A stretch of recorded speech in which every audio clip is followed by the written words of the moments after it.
Imagine standing on the windswept shores of 9th century Scandinavia as winter descends like a wolf upon the land. The sun retreats behind mountains of ice and snow, abandoning the world to darkness for months on end. Temperatures plummet to depths that would freeze the breath in your lungs, turn your skin blue within minutes, and transform any shelter into a tomb of ice. This was the world the Vikings called home, a realm where survival seemed impossible, where nature itself appeared determined to erase all traces of human existence from the frozen earth. Yet somehow, against all odds, these remarkable people not only survived but thrived, building homes that remained warm sanctuaries while the world outside became an Arctic hell. How did they do it? How did Viking families sleep soundly through nights when the cold could kill a man in his sleep? How did children play and laugh inside homes while blizzards raged with the fury of angry gods just beyond their walls? The answer lies not in magic or divine intervention, but in something far more powerful: the profound understanding of their environment, the ingenuity born from necessity, and the accumulated wisdom of generations who refused to surrender to the elements. Every Viking home was a testament to human resilience, a fortress against winter's wrath that employed techniques so brilliant, so perfectly adapted to their harsh reality, that modern architects still study them with reverence and wonder. The Vikings understood something fundamental that we often forget in our climate-controlled modern world: that survival in extreme conditions requires becoming one with the land, learning its secrets, and turning its very harshness into strength. They looked at the frozen wilderness not as an enemy to be conquered but as a teacher whose lessons were written in frost and snow. They observed how bears denayed in hillsides, how the earth itself provided insulation against the cold. They noticed how snow, that seeming symbol of winter's cruelty, could actually trap warmth when used correctly. They studied wind patterns, understanding that the screaming gales that tore across the landscape followed predictable paths, and that positioning mattered more than any wall thickness ever could. But knowledge alone could not keep a family alive through winters that lasted 6 months or more, through nights so cold that even the sea itself froze solid. The Vikings needed to transform that knowledge into action, to build structures that could withstand temperatures that modern humans would flee from in terror. They needed homes that could maintain life-sustaining warmth using only the most primitive fuel sources, in an age before central heating, before insulation as we know it, before any of the comforts we consider essential for surviving winter. They needed architecture that worked in harmony with natural principles, that turned physics and geology into allies rather than fighting against them. And incredibly, impossibly, they succeeded in ways that would make even our modern engineering marvels seem crude by comparison. As we peel back the layers of time and step into the world of Viking winter survival, we discover not just building techniques, but a philosophy of life itself. We find a people who understood that true strength comes not from dominating nature, but from understanding it so deeply that you can dance with it, move with it, use its own power to sustain you. The Viking home was more than shelter; it was a manifestation of ancient wisdom, a physical embodiment of the relationship between human intelligence and the raw forces of the natural world. In these structures, we see the soul of a people who stared into the face of winter's fury and refused to blink, who built not just with wood and stone, but with courage, creativity, and an unshakable determination to not merely survive, but to create warmth and life in the heart of darkness itself. This is their story, and it begins beneath the frozen ground. The first secret of Viking winter survival was hidden in plain sight, buried beneath layers of snow and frozen earth. While many civilizations built upward, reaching toward the sky with their ambitions, the Vikings understood that true warmth lay in going down, in embracing the earth itself as both foundation and protector. They constructed their homes partially underground, carving into hillsides and excavating deep into the soil, creating what we now call semi-subterranean dwellings. This wasn't merely a building preference or architectural style.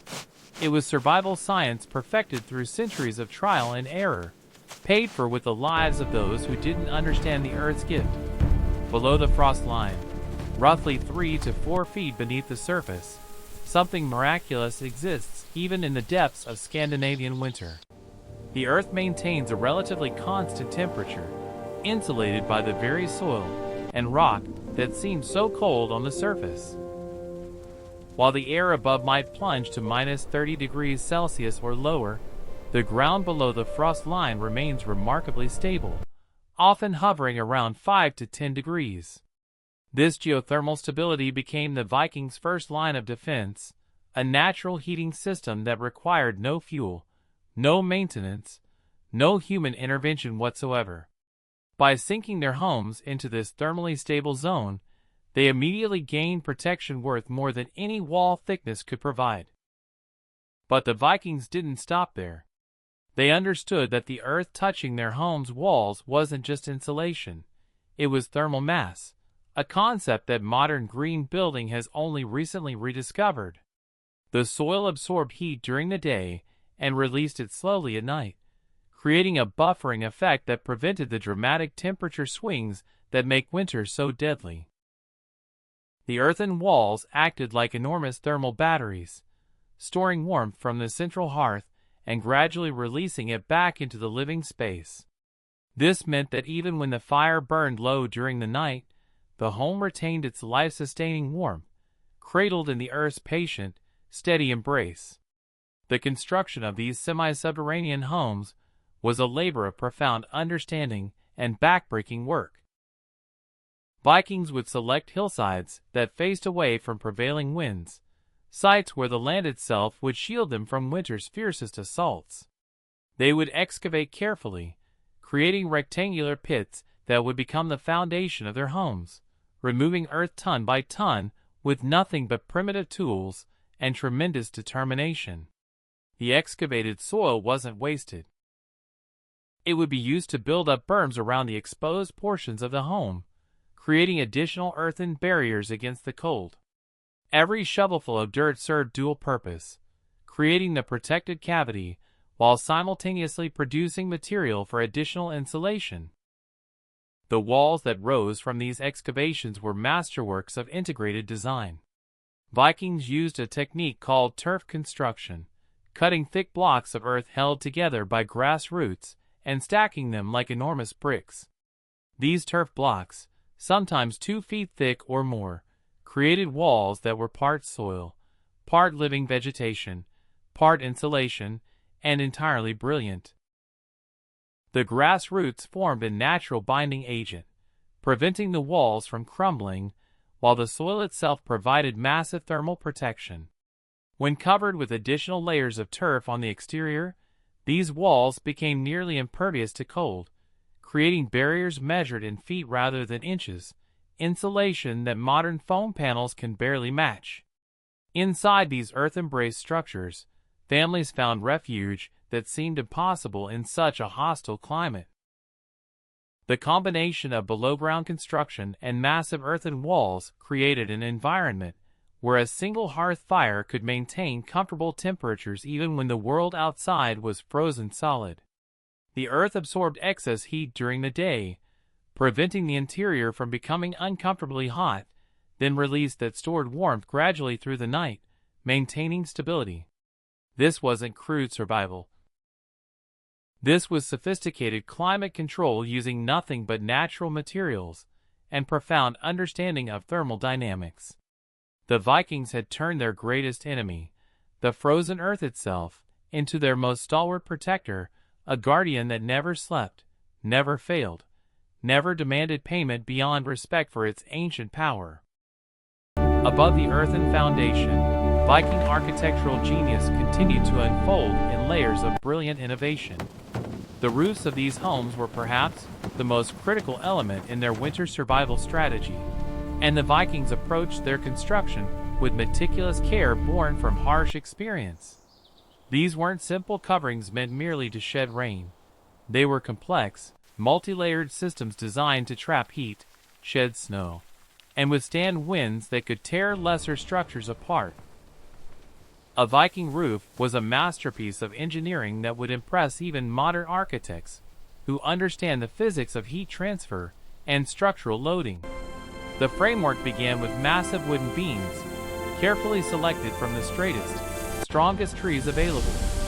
These weren't merely placed across the span. They were integrated into the earthen walls, creating a unified structure where roof and walls worked as a single system. The Vikings understood that the junction between wall and roof was a critical vulnerability, a place where cold could penetrate if not properly addressed. By embedding roof supports deep into the earthen walls and using the natural compression strength of their turf construction, they created seamless transitions that eliminated thermal bridges, those pathways through which precious heat could escape. Upon this wooden framework, they laid birch bark, sheets of it overlapping like scales on a dragon's hide.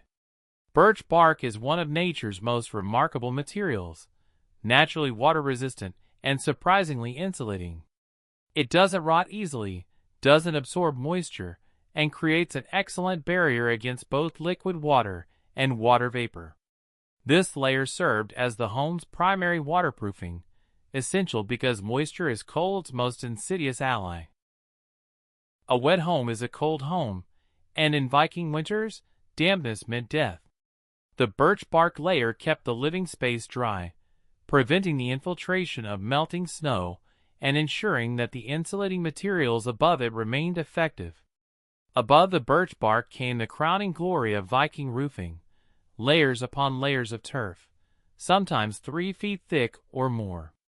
This living roof was a stroke of absolute genius that addressed multiple survival needs simultaneously. The turf provided extraordinary insulation, creating an air-trapping matrix that heat struggled to escape through. The grass roots held everything together, preventing erosion and creating structural integrity. During summer, the grass actually grew, creating a living, breathing layer that absorbed rainfall and provided additional cooling. In winter, this same layer would be covered with snow, and here the Vikings demonstrated understanding that seems almost mystical in its sophistication. Snow, which we think of as the embodiment of cold, is actually an excellent insulator. The Vikings knew this. They understood that snow's crystalline structure traps air in countless tiny pockets, and trapped air is one of nature's best insulators. When snow accumulated on their turf roofs, they didn't clear it away frantically as we might. Instead, they let it pile up, sometimes to depths of several feet, creating an additional insulating blanket that made their homes even warmer. The combination of turf and snow created insulation values that would be impressive even by modern standards, are values that kept precious heat inside where it belonged while the frozen world outside remained locked away. But the Vikings understood that a roof must do more than insulate. It must also manage the incredible loads that Scandinavian winter imposed. Heavy snow accumulation could easily collapse a poorly designed structure, burying a family alive in their own home. The Vikings addressed this through careful roof pitch and structural redundancy.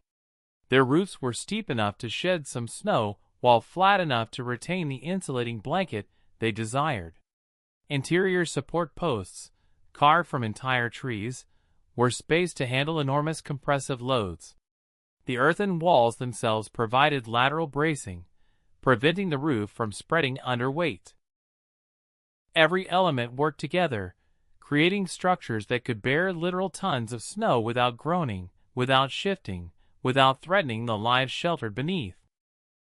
Inside these architecturally sophisticated homes, families lived in spaces that represented the pinnacle of cold-weather design. The combination of earth-sheltered walls and massively insulated roofs created envelopes so effective at retaining heat that a single fire could warm the entire space. This wasn't luck or magic. This was engineering born from necessity, refined through generations, and executed with the precision that comes when failure means death.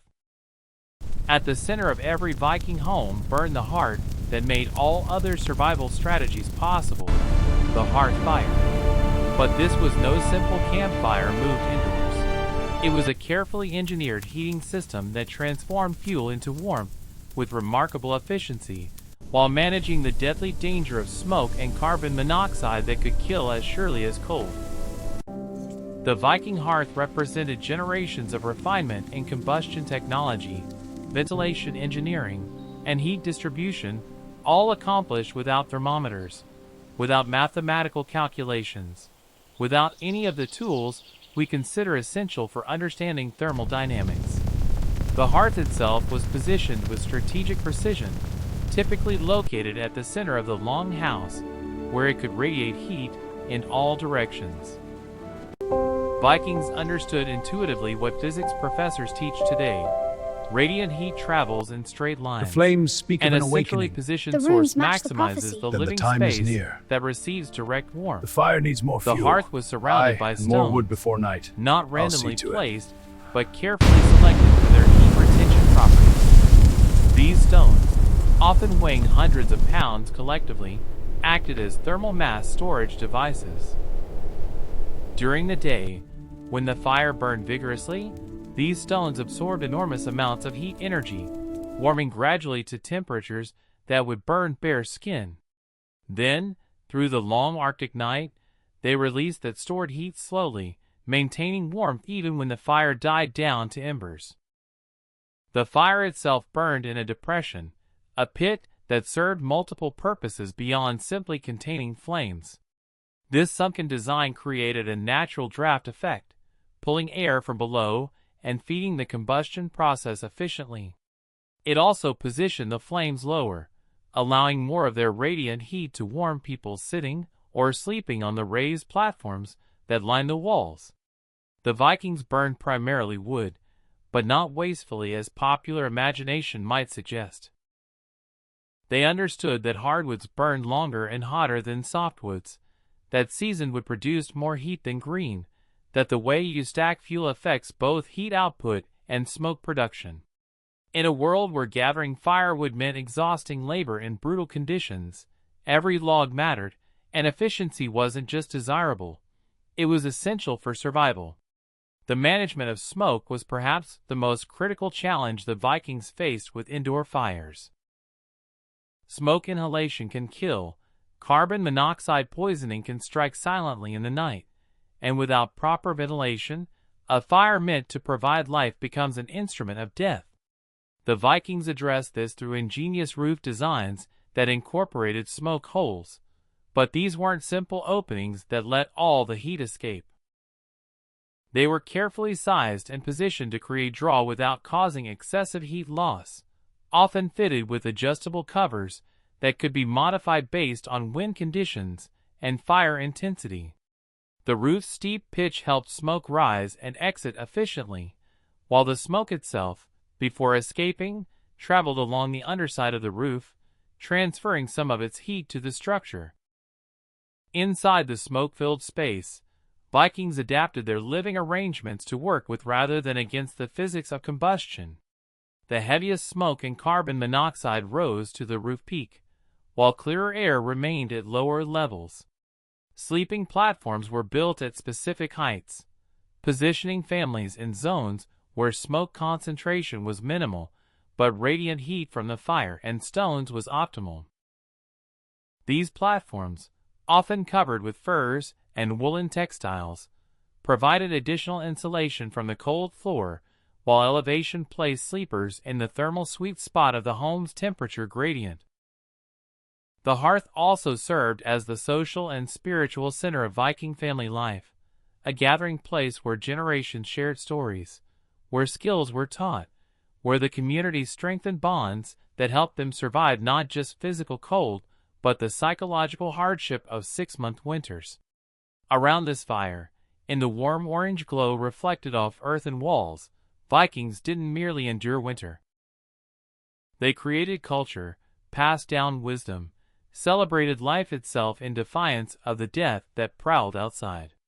The fire was life in its most literal sense, and the reverence Vikings held for their hearths reflected understanding of this fundamental truth. The efficiency of the Viking heating system was remarkable.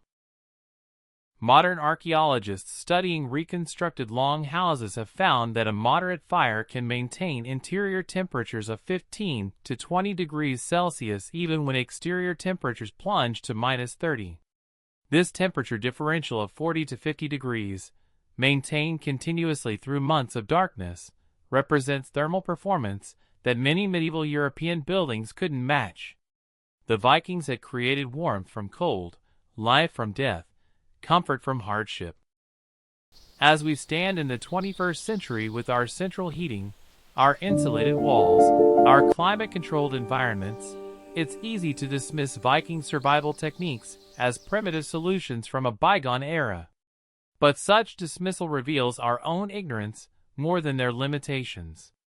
The Vikings created sustainable, efficient, remarkably comfortable homes using only natural materials, renewable energy, and profound understanding of their environment. They left no carbon footprint, consumed no fossil fuels, yet maintained living conditions that allowed not just survival but genuine quality of life through winters that would send modern humans fleeing to warmer climates or huddling in energy-intensive heated boxes. The principles the Vikings mastered remain profoundly relevant today, perhaps more so than at any time since their age. As we face climate change, energy crisis, and the unsustainability of our current building practices, architects and engineers increasingly look backward to find wisdom for moving forward.